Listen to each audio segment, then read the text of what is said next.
నమస్కారం అందరికీ. జై భీమ్. ప్రశ్న రావణ్ ప్రస్తుతం ఒక రాష్ట్రాన్ని షేక్ చేస్తున్న పేరు. ఎందుకు ఒక రాష్ట్రాన్ని ఆ పేరు షేక్ చేస్తుంది అనేది ఆలోచించాల్సిన అవసరం ఉంది. ముఖ్యంగా అరెస్ట్ అయిన రోజు నుండి ఈ రోజు వరకు కూడా దీక్షలో ఉన్నాడు. అంటే వితౌట్ వాటర్, వితౌట్ ఫుడ్. ఎందుకు పోలీసులు కావలసుకొని కేసులు పెట్టి అటు ఇటు తింపుతూ ఉన్నారు? తింపేది పోలీసులైనా ఒక రాజకీయ కుట్ర అనేది ప్రశ్న రావణ్ మీద జరుగుతూ ఉంది. ఎందుకు జరుగుతుంది? ఎందుకు బెయిల్ వచ్చినప్పటికీ కంటిన్యూగా 4 కేసులలో బెయిల్ వచ్చి ఇంటికి వెళ్ళిపోవచ్చు అని చెప్పినాక మళ్ళీ నిన్న రాత్రి కూడా టోల్ ప్లాజా దగ్గర ఆపి మళ్ళీ ఇంకో కేసులు లోపలి తీసుకునే ప్రయత్నం చేశారు. ఇప్పుడున్న ప్రస్తుతం ఉన్న అప్డేట్ ప్రకారం ఒక ఊపా కేసు అనేది పెట్టి లోపడేసే ప్రయత్నం చేస్తూ ఉన్నారు. అంటే ఎవరైతే మరి అడ్వకేట్స్ అందరూ కొంచెం చాకచక్యంగా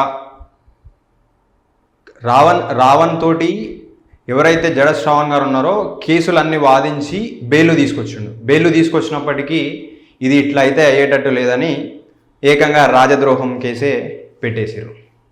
మరి దీనికి అంతటికీ కారణం ఏమిటి అంటే, ప్రజాస్వామ్యంలో ప్రశ్నించే హక్కు ఉన్నప్పుడు ప్రశ్నిస్తే రాజద్రోహం కేసులు, ఊపా కేసులు, ఇదే ప్రశ్నించడం మొదలుకొనే కదా ఇలా కూటమి ప్రభుత్వం అధికారంలోకి వచ్చింది. ఇలా అదే ప్రశ్నించి కదా పవన్ కళ్యాణ్ గారు ఇలా డిప్యూటీ సీఎం దాకా ఎదిగిన చరిత్ర ఏంది? జగన్ గారిని మీరు ప్రశ్నించే మీరు అధికారంలోకి వచ్చారు. ఇలా రావణ్ గారు ప్రశ్నించడంలో చాలామంది అంటూ ఉన్నారు, అంటే అబ్యూజ్డ్ లాంగ్వేజ్ ఉంది, అబ్యూజ్డ్ లాంగ్వేజ్ చాలా ఉంది. ఆయన లాంగ్వేజ్ స్ట్రాంగ్ లాంగ్వేజ్ ఉంది, అబ్యూజ్డ్ లాంగ్వేజ్ ఎప్పుడు వాడలేదు. ఒకవేళ అబ్యూజ్డ్ లాంగ్వేజ్ వాడినప్పటికీ సరే, దాన్నేం మనం సమర్థించాల్సిన అవసరం లేదు. కంపల్సరీ రావణ్ గారు దాన్ని సరి చేసుకోవాల్సిన అవసరం ఉంది. బట్ ఆ అబ్యూజ్డ్ లాంగ్వేజ్ అనేది కూడా ఒకవేళ వాడినా కూడా ఎందుకు వాడతాడు? ఒకవేళ కౌంటర్ ఇచ్చే పర్సన్ ఎవరైతే ఉంటారో వాళ్ళ లాంగ్వేజ్లో సమాధానం చెప్పే ప్రయత్నం చేస్తాడు తప్ప కావాల్సుకొని ఏ రోజు ఆయన లాంగ్వేజ్ వాడలేదు, అబ్యూజ్ లాంగ్వేజ్ వాడలేదు. ఒకవేళ వాడినా కూడా మనం సమర్థించాల్సిన అవసరం లేదు, దాన్ని అయినా కూడా సవరించుకోవాల్సిన అవసరం ఉంది. ఎందుకంటే రావణ్ లాంటి వ్యక్తులు ఈ ప్రజాస్వామ్యం కోసం ఈ దేశంలో కేవలం ఒక ఏపీ రాష్ట్రానికి సంబంధించి మాట్లాడాడు రావణ్ అనే వ్యక్తి. ఈ దేశంలో జరుగుతున్న ప్రతి వివక్ష పైన, ప్రతి అవినీతి పైన, ప్రతి అధర్మం పైన ప్రశ్నించే గొంతుక ప్రశ్న రావణ్. ఈరోజు ఆ ప్రశ్న పుట్టిందే పవన్ కళ్యాణ్ నుంచి ప్రశ్న రావణ్కి. నేను చాలాసార్లు చెప్తాడు నా అభిమాన నటుడు శ్రీ కొనిదెల పవన్ కళ్యాణ్ అని.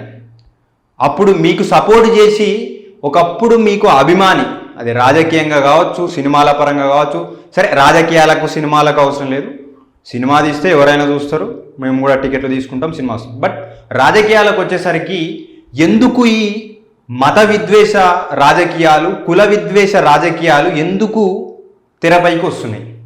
అంటే ఒకప్పటి పవన్ కళ్యాణ్ గారు ఏం మాట్లాడారు, ఇప్పుడు ఏం మాట్లాడుతూ ఉన్నారు? వాటికి కౌంటర్గా మాట్లాడితే ఇక 30 కేసులు పెట్టి ప్రతిరోజు తింపుతా ఉన్నారు. ఇది ప్రజాస్వామ్యంలో ప్రశ్నించే హక్కు ప్రజల కోసం ఉంటుంది.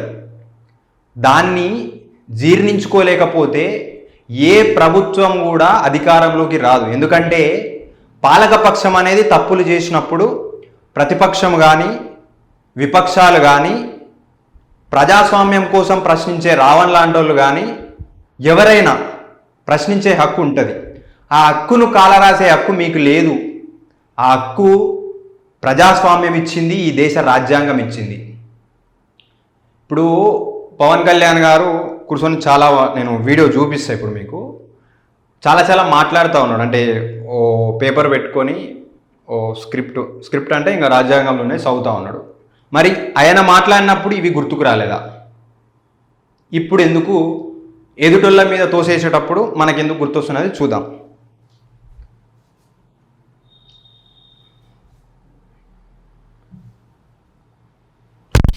ఇది పెట్టాలి కదా వాయిస్. ఫ్రీడమ్ ఆఫ్ స్పీచ్ అంటే ఫ్రీడమ్ టు అబ్యూస్ కాదు. నువ్వు కూడా మాట్లాడతావా? ఒకటి దగ్గర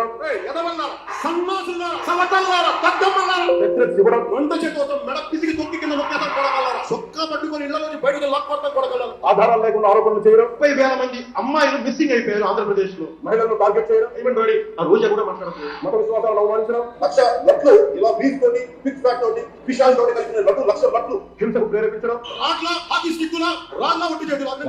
ఇవన్నీ రాజ్యాంగం కల్పించిన స్వేచ్ఛలోకి రావు.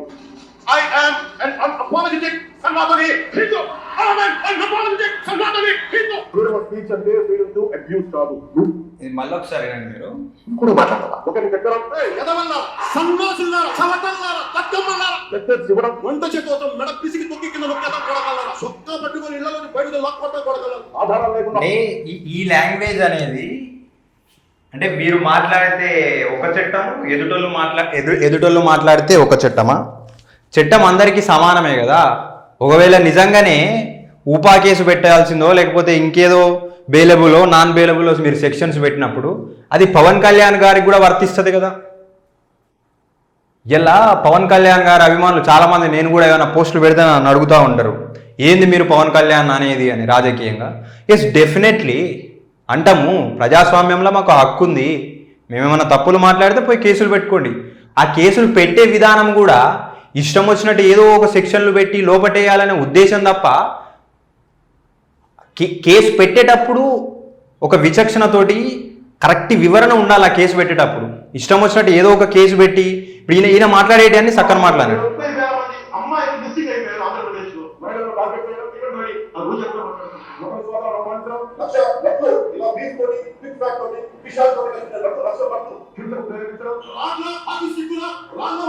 ఇట్లా ఉంటుంది మీకు.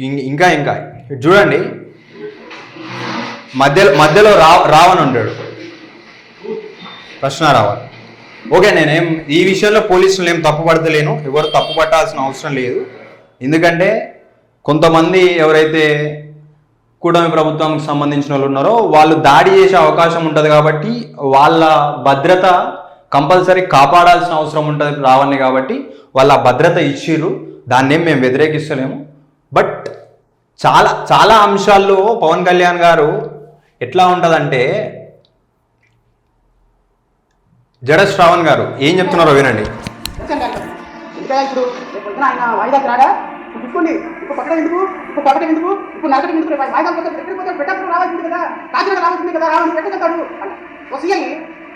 వాళ్ళ కార్యకర్తలు అప్లై చేస్తున్నటువంటి విధానం ఇది లాండ్ ఆర్డర్ అయితే మీ లాండ్ ఆర్డర్ శతకోటి వందనాలు.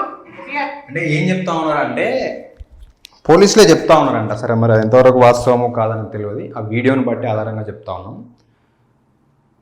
వస్తాడు కదా పోలీస్ స్టేషన్కి వచ్చినప్పుడు సంతకాలు పెట్టిపోయేటప్పుడు దాడి చేసుకోవచ్చు అని, ఇప్పుడు ఎందుకు మీరు టెన్షన్ పడుతురని చెప్తా ఉన్నారంట. అంటే ఈ ప్రజాస్వామ్యంలో ప్రశ్నించే హక్కు అనేది ప్రతి ఒక్కరికి ఉంటుంది, దాన్ని ఎందుకు కాలరాస్తా ఉన్నారు? కూటమి ప్రభుత్వం ఆలోచించుకోవాల్సిన అవసరం ఉంది, ఇలా హోంమంత్రి గారు ఆలోచించాల్సిన అవసరం ఉంది. ఎవరో వ్యక్తిగత కక్షలకు పోవాల్సిన అవసరం లేదు. ఒకవేళ వ్యక్తిగత కక్షలకు అనేది పోతే మీ ప్రభుత్వమే కూలిపోద్ది.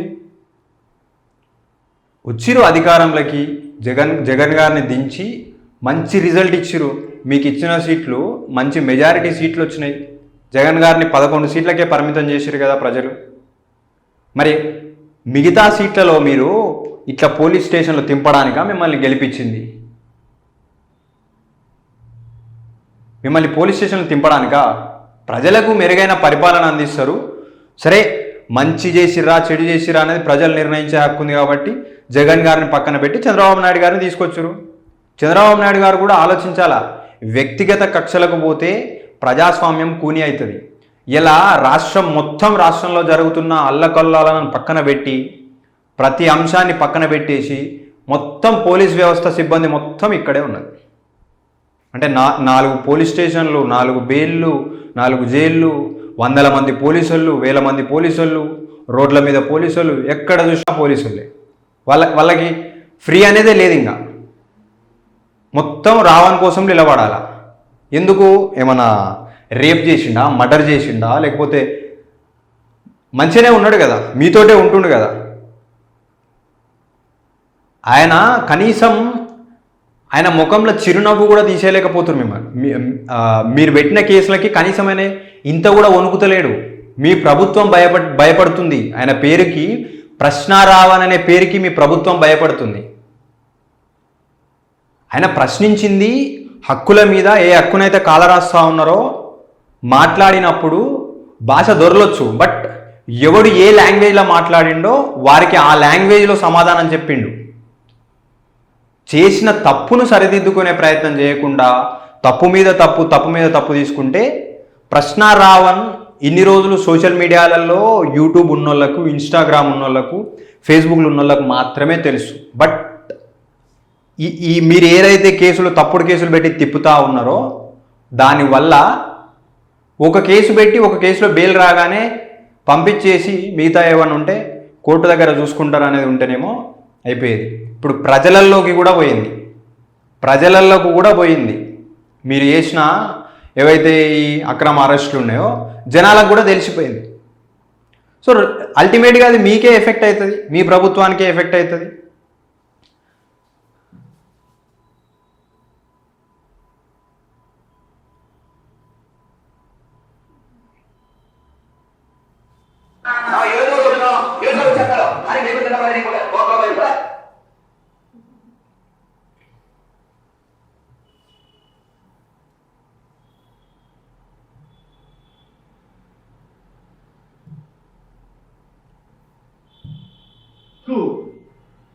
కులం, మతం, ప్రాంతం అంటగట్టి అధికారం నుంచి తల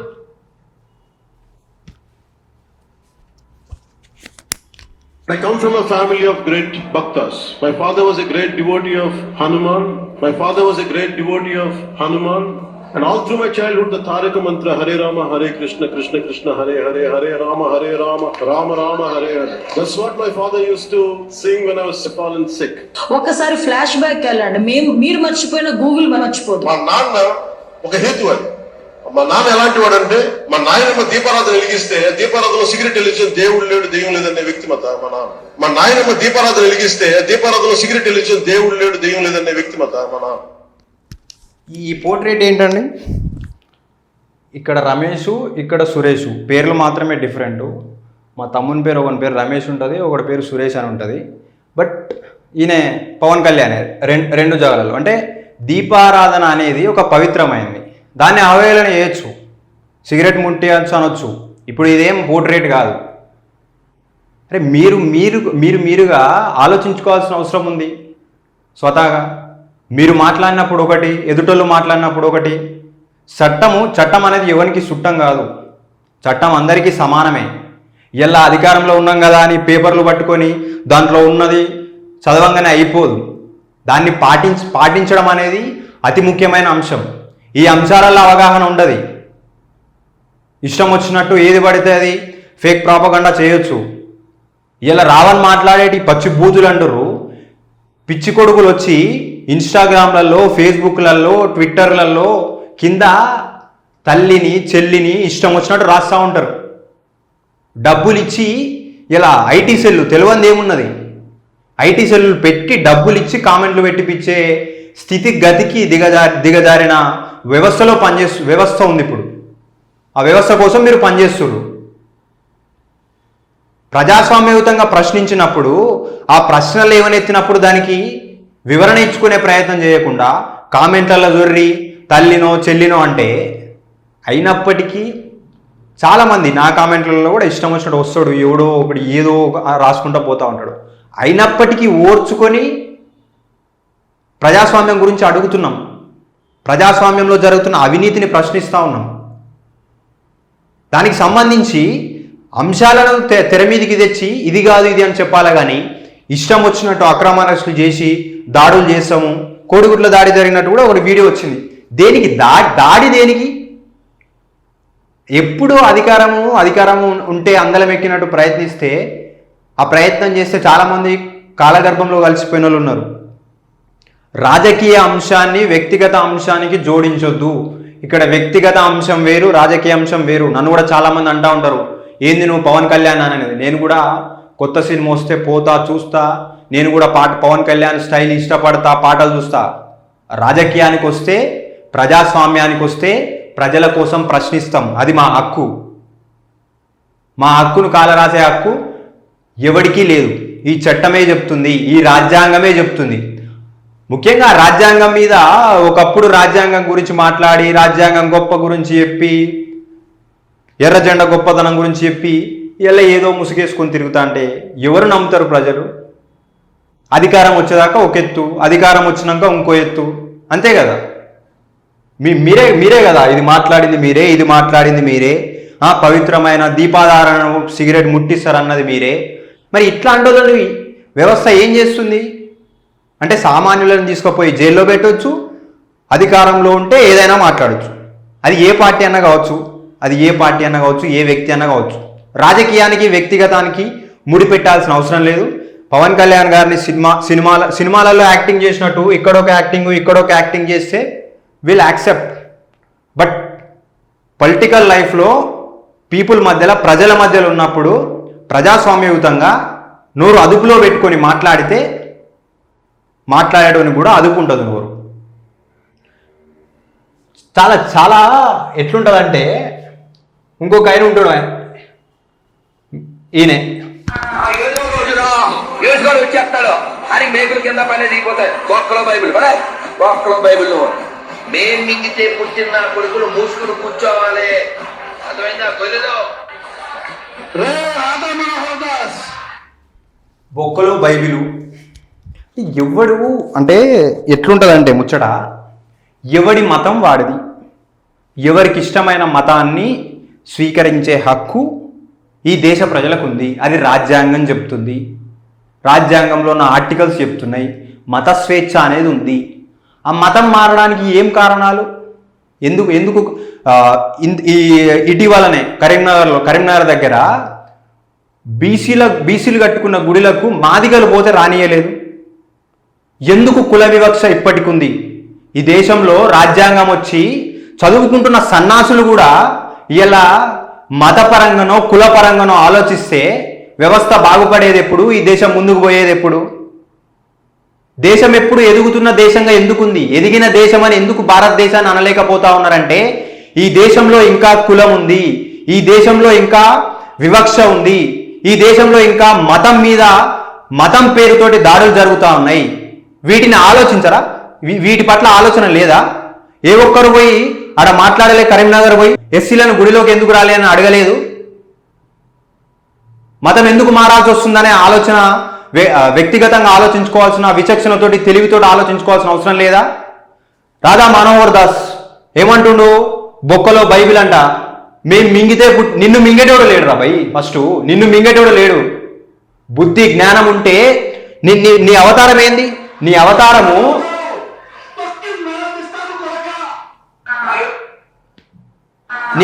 ఏంది?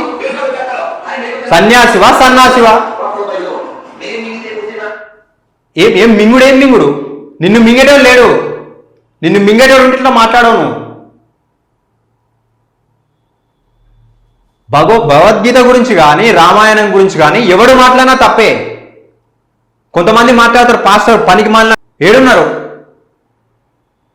పాస్టర్లు. ఇలా మీరు సంపాదించుకోవడానికి, మీరు అది చేసుకోవడానికి ముందుకు వస్తారు కదా, వీళ్ళు ఎందుకు మాట్లాడతలేరు? సన్యాసో తెలియదు, సన్నాసో తెలియదు. ఇప్పుడు ఒక ఏషం వేసుకున్నప్పుడు దానికి తగ్గట్టు విలువ ఉండాలి. నువ్వు వేసుకున్నది ఏంది, నువ్వు మాట్లాడేది ఏంది, నువ్వు తినేది ఏంది? అన్నం తిన్నట్టు మాట్లాడుతున్నావా? పెండ తిన్నట్టు మాట్లాడుతున్నావా? బుద్ధుండి మాట్లాడుతున్నావా? బుద్ధి లేక మాట్లాడుతున్నావా? జ్ఞానం ఉండి మాట్లాడుతున్నావా? జ్ఞానం లేక మాట్లాడుతున్నావా? ఇంత అవివేకంగా మాట్లాడుకుంటా మేమేదో ఉద్ధరిస్తున్నామని దేవుళ్ళ పేరుతోటి రాజకీయాలు చేస్తే ఇంకా దేవుడే చూసుకుంటాడు మిమ్మల్ని. జరిగే వివక్ష గురించి ఎవరు మాట్లాడరు. అంశానికి సంబంధించిన దాని గురించి మాట్లాడకుండా పక్కదాన్ని తీసుకొచ్చి ఇక్కడ వేసేస్తూ ఉంటారు, ఇంకేదేదో మాట్లాడుతూ ఉంటారు. చాలా ఉన్నాయి. ఈరోజు దేశద్రోహం కేసు పెట్టిర్రు. ఏదో ఒక రోజు బయటకు వస్తాడు. బయటకు వచ్చినాక ఇంకా స్ట్రాంగ్గా ప్రశ్నిస్తాడు, ఇంకా గట్టి లీడర్ అవుతాడు. అప్పుడు ఉంటుంది మీకు, అప్పుడు ఉంటుంది. ఇలా మాట్లాడుతూ ఉన్నారు, ట్రోల్స్ చేస్తూ ఉన్నారు. ఏదో ప్రకాష్ రాజ్ గారు రావణ్ గారు ఇంటర్వ్యూకి ముందు మాట్లాడిన ఏదో ఆడియో లీకులు, అవి ఏం లీకులు? జస్ట్ డిస్కషన్ పెట్టుకురు కావచ్చు. డిస్కషన్ దేని గురించి మాట్లాడాలి, దాన్ని ట్రోల్ చేస్తూ ఉన్నారు. ఇలా ప్రకాష్ రాజ్ గారు కూడా ప్రజాస్వామ్యం కోసం ప్రశ్నిస్తున్నారు. ప్రకాష్ రాజ్ లాంటి వ్యక్తి ప్రజాస్వామ్యం కోసం ప్రశ్నించినప్పుడు ఆయన ప్రశ్నలకు సమాధానం చెప్పు. ఇలా పాలక పక్షంలో ఉన్నప్పుడు విపక్షాలు, ప్రజాస్వామ్యవాదులు అందరూ ప్రశ్నిస్తారు. ఇలా ప్రజాస్వామ్యంలో ప్రశ్నించడమే హక్కు. అది రాజ్యాంగం కల్పించింది. రాజ్యాంగాన్ని తుంగలో దొక్కి రాజ్యాంగానికి అనుగుణంగా ఎమ్మెల్యేలమైన, ఎంపీలమైన, ముఖ్యమంత్రులమైన, మంత్రులమైన అని పక్కన పెట్టుకొని పదవులను ఇలా దుర్వినియోగం చేస్తా అంటే ప్రజలు ఊకోరు. ప్రజల సంక్షేమానికి పరిపాలన అందించండి. ఏ పార్టీ అయినా, ఏ రాష్ట్రమైనా. ఇంత విచ్చలవిడిగా ఈయన ఒక్కసారన్నా కనీసం ఈ మాటల మీద నీ వివరణ ఏంది, ఎందుకు మాట్లాడుతున్నావు, ఏడ మాట్లాడుతున్నావు, ఎట్లా మాట్లాడుతావు అడిగిర్రా? నేను మన హిందువులకు సంబంధించి గ్రంథాల మీద మాట్లాడితే కూడా నేను ప్రశ్నిస్తా. ఎవడు దేని గురించి మాట్లాడాల్సిన అవసరం లేదు. ఈ రాజ్యాంగం అన్నిటికీ స్వేచ్ఛనిచ్చింది. స్వేచ్ఛగా బతికే హక్కు ఉంది. తప్పు చేయకుండా బతికే హక్కు ఉంది. ఇలా ఏదో పేపర్ ముంగట పెట్టుకొని చట్టాలు చదవంగానే కాదు. మీరు అధికారంలో ఉన్నారని చట్టం అనేది మీకు చుట్టం కాదు. చుట్టం చేసుకోవాల్సిన అవసరం లేదు. చుట్టం ఇయ్యాల్సిన అవసరం కూడా లేదు. నేను పోలీసులకు విజ్ఞప్తి చేస్తున్నా. న్యాయబద్ధంగా న్యాయపరమైన న్యాయవాదులు వచ్చి వాదించి బెయిల్ తీసుకొస్తే ఒక దాంట్లో రెండో దాంట్లో అరెస్ట్ చేశారు. అయినప్పటికీ కనీసం దాని మీద వివరణ తీసుకొని ఎందుకు ఇట్లా చేస్తున్నారు, ఎవరు ఏ రాజకీయ కక్షలు ఉన్నా కూడా మరీ ఇట్లా ఇది పద్ధతి కాదు అని చెప్పి ఒక కేసులో వాదించాలా?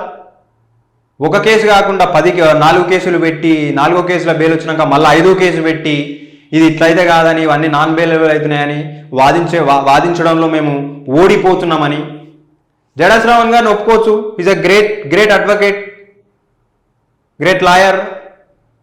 4 కేసులలో ఎంత కక్షపూరితంగా కేసులు పెట్టినా కూడా ఇలా బయటికి తీసుకొచ్చిండు. అంటే మీరుగా అవగాహనతో ఆలోచించుకోండి. అది కూటమి ప్రభుత్వంలో ఉన్న చంద్రబాబు నాయుడు గారు కావచ్చు, పవన్ కళ్యాణ్ గారు కావచ్చు, నారా లోకేష్ గారు కావచ్చు, అనిత గారు కావచ్చు, హోంమంత్రి. మేము అధికారాన్ని ఎట్లా దుర్వినియోగం చేస్తున్నాం? మేము సద్వినియోగం పరచాల్సింది ప్రజలనా, మా కక్షపూరిత రాజకీయాల కోసమా? ఇలా అదే రావను పవన్ కళ్యాణ్ గారి గురించి కూడా మాట్లాడాడు, మంచిగా సపోర్ట్ చేసిండు. కష్టపడ్డారు కదా పవన్ కళ్యాణ్ గారు. ఈరోజు ఎందుకు ఒక రకంగా ఊగిపోతా ఉన్నారు? కష్టపడే కదా ఇంత దూరం వచ్చింది. కష్టపడి సినిమాలు తీసి ప్రజల మధ్యలో ఉండి ఇలా ఉప ముఖ్యమంత్రి అనేటోళ్ళు మీరు ఉత్తగా కాలేదు కదా. ప్రజాస్వామ్యంలో ప్రజల సమస్యలు లేవనెత్తి రోడ్డు మీదకి వచ్చి రోడ్డు మీద నిలబడి మీరు అధ్యక్షి ఈరోజు గెలిచిర్రు, ఉప ముఖ్యమంత్రి అయ్యారు. మీకంటూ కొన్ని సీట్లు ఇచ్చిర్రు ప్రజలు. మీకున్న అధికారాన్ని, మీకున్న కేంద్ర ప్రభుత్వంలో ఉన్న ఏదైతే మీకున్న మోడీ గారితో ఉన్న పరిచయం కావచ్చు, ఆ సాన్నిధ్యం కావచ్చు, ప్రజల సంక్షేమాల గురించి ఆలోచించండి. ప్రజాస్వామ్యాన్ని కూని చేయడమో, రాజ్యాంగాన్ని కూని చేయడమో అనే ఆలోచన పరంగా పోతే మాత్రం ప్రశ్నించే గొంతులు ఇంకా వస్తాయి. ప్రశ్నించడం అనేది ఆగదు. ఇలా ప్రశ్నించడంలో ఒకరిని చంపుతారు, ఇద్దరిని చంపుతారు, అంతకంటే ఎక్కువ ఏం చేయలేరు కదా. ఇక మీకు ఇంకొక వీడియో, నిన్న 4వ బెయిల్ వచ్చినాక రావణ్ కార్లో ఉండి మాట్లాడిన వీడియో చూపిస్తా, చూడండి ఒకసారి.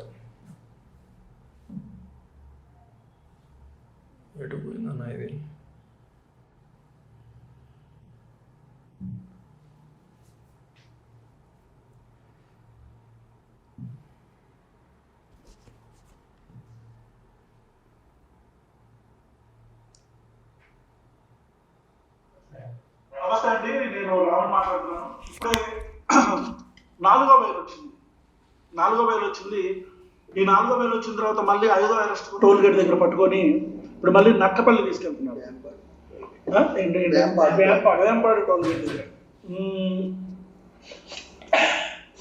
ఒక విషయం గుర్తుపెట్టుకోవాలని ప్రభుత్వాన్ని చెప్తున్నా.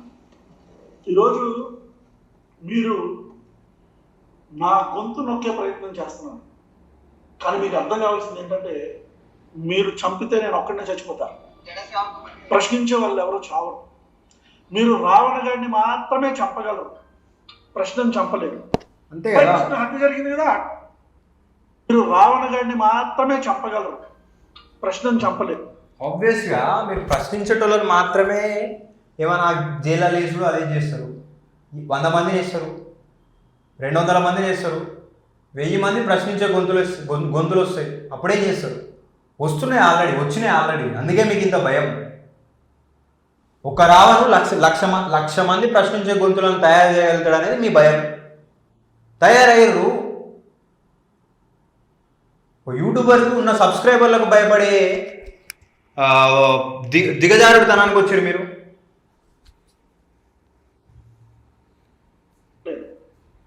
గుర్తుపెట్టుకోండి. రెండో విషయం, ఇంత భయపడుతున్నారు. మీకు అర్థమవుతుందా? ఒక 500 మంది పోలీస్ ఫోర్స్ ప్రతిరోజు నా కోసం ప్రజా సమస్యలు, పబ్లిక్ అన్నీ వదిలేసి నా కోసం వాళ్ళు ఆహర్నిశలు తిండి తిప్పలో లేకుండా తిరుగుతున్నారు. ఎస్పీ క్యాడర్ దగ్గర నుంచి కానిస్టేబుల్ క్యాడర్ దాకా ప్రతి ఒక్కరు నాకు సెక్యూరిటీ ఇచ్చుకుంటూ తిరుగుతున్నారు. ఇదా ఆంధ్రప్రదేశ్ ప్రభుత్వం చేసేది? సెక్యూరిటీ ఇచ్చట్లేదు మీకు అంటే ఇక ప్రజా సమస్యలు ఏం లేవు. నేను రేపులు చేశానా, దొమ్మిలు చేశానా? అయినే అడుగుతుండు. రేపులు చేసినా, మర్డర్లు చేసినా, దోపిడీలు చేసినా, లేకపోతే ఏమైనా స్కాములు చేసినా, దందాలు చేసినా అని. ఆ గొంతులు నేను రెగ్యులర్గా ఏ వీడియో పోస్ట్ చేసినా నేను చూస్తూ ఉంటా. ఆ గొంతులో అరెస్ట్ అయ్యి 4 రోజులు తినకున్నా కూడా ఆ టంగ్ మారలే. దాన్ని అబ్యూజివ్ లాంగ్వేజ్ అనరు. కరెక్ట్ చేసుకోండి మీకు మీరు. ఆయన మాట్లాడేది స్ట్రాంగ్ లాంగ్వేజ్. ఆయన ఛానల్ పేరే ప్రశ్న. ఆయన యూట్యూబ్ ఛానల్ పేరు ప్రశ్న. ఆయన పేరే ప్రశ్న రావణ్. ప్రశ్నిస్తే మీరు ఇంత దిగజారి ఇంత ఎందుకు అది చేస్తారో జనాలకు కూడా అర్థమవుతుంది. దౌర్జన్యాలు చేశాను. పవన్ కళ్యాణ్ అనే వ్యక్తిని ప్రశ్నించడం మాత్రమే నేను చేసిన తప్పు. ఈ రోజుకి 4 రోజుల నుంచి నేను భోజనం చేయట్లా. నీళ్లు కూడా ఈ రోజుకి 4 రోజుల నుంచి నేను అన్నం తినట్లా, మంచినీళ్ళు కూడా తాగట్లా. ఈ రాష్ట్ర ప్రభుత్వానికి చెప్తున్నా, మీరు చంపేస్తే పోలీస్ స్టేషన్లో చంపేయండి. మళ్ళీ చెప్తున్నా, మీరు నన్ను చంపేస్తే పోలీస్ స్టేషన్లోనే నా పేక పిచ్చుకో, గాదే సాయి కృష్ణ హత్య జరిగింది కదా అట్లానో నన్ను చంపేయండి. అంతేగాని మొత్తం వ్యవస్థని ఒక్క మనిషి కోసం ఇబ్బంది పెట్టి నా గొంతు నొక్కితేనో నన్ను చంపితేనో ఈ ప్రశ్న లాగుతాయి అనుకుంటే అది మీ పిచ్చి పొరపాటు. ఈరోజు ఎక్కడికి వెళ్తే అక్కడ అంటే ఈ రోజు బెయిల్ వస్తే ఇమీడియట్గా ఒక కేసు, రేపు బెయిల్ వస్తే మళ్ళీ ఒక కేసు. 4 బెయిల్లు ఈ రాష్ట్ర చరిత్రలో. 4 బెయిల్లు 4 రోజుల్లో వచ్చిన మళ్ళీ 5వ రోజు అరెస్ట్ అయిన ఎవడన్నాడు? Organized crimes. జనసేన పార్టీ ప్రభుత్వము అంటే ఇప్పటికైనా ఆలోచించుకోవాల్సిన అవసరం ఉంది. డైరెక్ట్ చెప్తుండు, చంపేస్తే చంపేయండి తప్ప ఈ వ్యవస్థ ఒక్క నా కోసం వ్యవస్థను పనిచేసే తీరుగా అది చేయకండి మీరు. ఇప్పుడు ఒకవేళ ఆయనకి ఏమైనా జరిగిందనుకో ప్రభుత్వానికి చెడ్డ పేరు అనవసరంగా. నేను ప్రభుత్వానికి విజ్ఞప్తి చేస్తున్నా. ఈ రాష్ట్రం అని కాదు, ఏపీ రాష్ట్రం అని కాదు, తెలంగాణ అని కాదు, కర్ణాటక అని కాదు, తమిళనాడు అని కాదు, దేశవ్యాప్తంగా ఏ రాష్ట్రంలోనైనా వ్యవస్థ పనిచేసే తీరుగా పనిచేయాలి. వ్యవస్థని అదుపులోకి తీసుకునేంత పెద్దవాళ్ళం మనం కాము. రాజ్యాంగానికి లోబడి ప్రజల కోసం ప్రజల చేత ఏర్పరచుకున్న ప్రభుత్వంగా ప్రజల కోసమే పనిచేయాలి మనం. నిజంగానే రావణ్ తప్పు చేసి ఉంటే సెక్షన్స్ పెట్టండి, కోర్టుకు అటెండ్ కమ్మనండి. ఒకవేళ మీరు పెట్టిన సెక్షన్లు కరెక్ట్ అయితే ఎందుకు రిమాండ్ని ఇగ్నోర్ చేస్తారు, తిరస్కరిస్తారు? అంటే ఇంత అవగాహన లేకుండా ప్రభుత్వంలో ఉన్న పెద్దలు ఎందుకు వ్యవహరిస్తారో ఇప్పటికి కూడా అర్థమవుతలేదు. అంటే ఒకరికి చట్టం కాదు, ఒకరికి చుట్టం కాదు. చట్టాన్ని చట్టపరంగా వాడితే మాత్రమే ప్రజాస్వామ్యంలో ప్రజల మధ్య మళ్ళీ గెలిచి వస్తారు. లేదు అని అంటే తట్టా బుట్ట చదువుకొని ఇంటికి పోవాల్సింది. ఇది గుర్తుపెట్టుకోవాల్సిన అవసరం ఉంది. వ్యూవర్స్ కానీ తెలంగాణ, ఏపీ, తెలుగు రాష్ట్రాల ప్రజలు రావణ్కి అందరు సపోర్ట్గా ఉండాల్సిన అవసరం ఉంది. ఇంకా కొన్ని ట్రోల్స్ జరుగుతూ ఉంటాయి, ఏఐ వీడియో క్రియేషన్స్ అని, అదని ఇదని, ఏదో ఒకటి. టెక్నాలజీ మూవింగ్ ఫార్వర్డ్ ఉంది కాబట్టి ఏదో చేస్తూ ఉంటారు. ఇంకా అవన్నింటినీ తట్టుకొని ముందుంటేనే ప్రజాస్వామ్యంలో ప్రజల కోసం కొట్లాడగలుగుతాం. చూద్దాం ఏం జరుగుద్దో. రావణ్ ఒక స్ట్రాంగ్ పర్సన్గా తిరిగి వస్తాడనే నమ్మకం అయితే నాకుంది. Thank you everyone.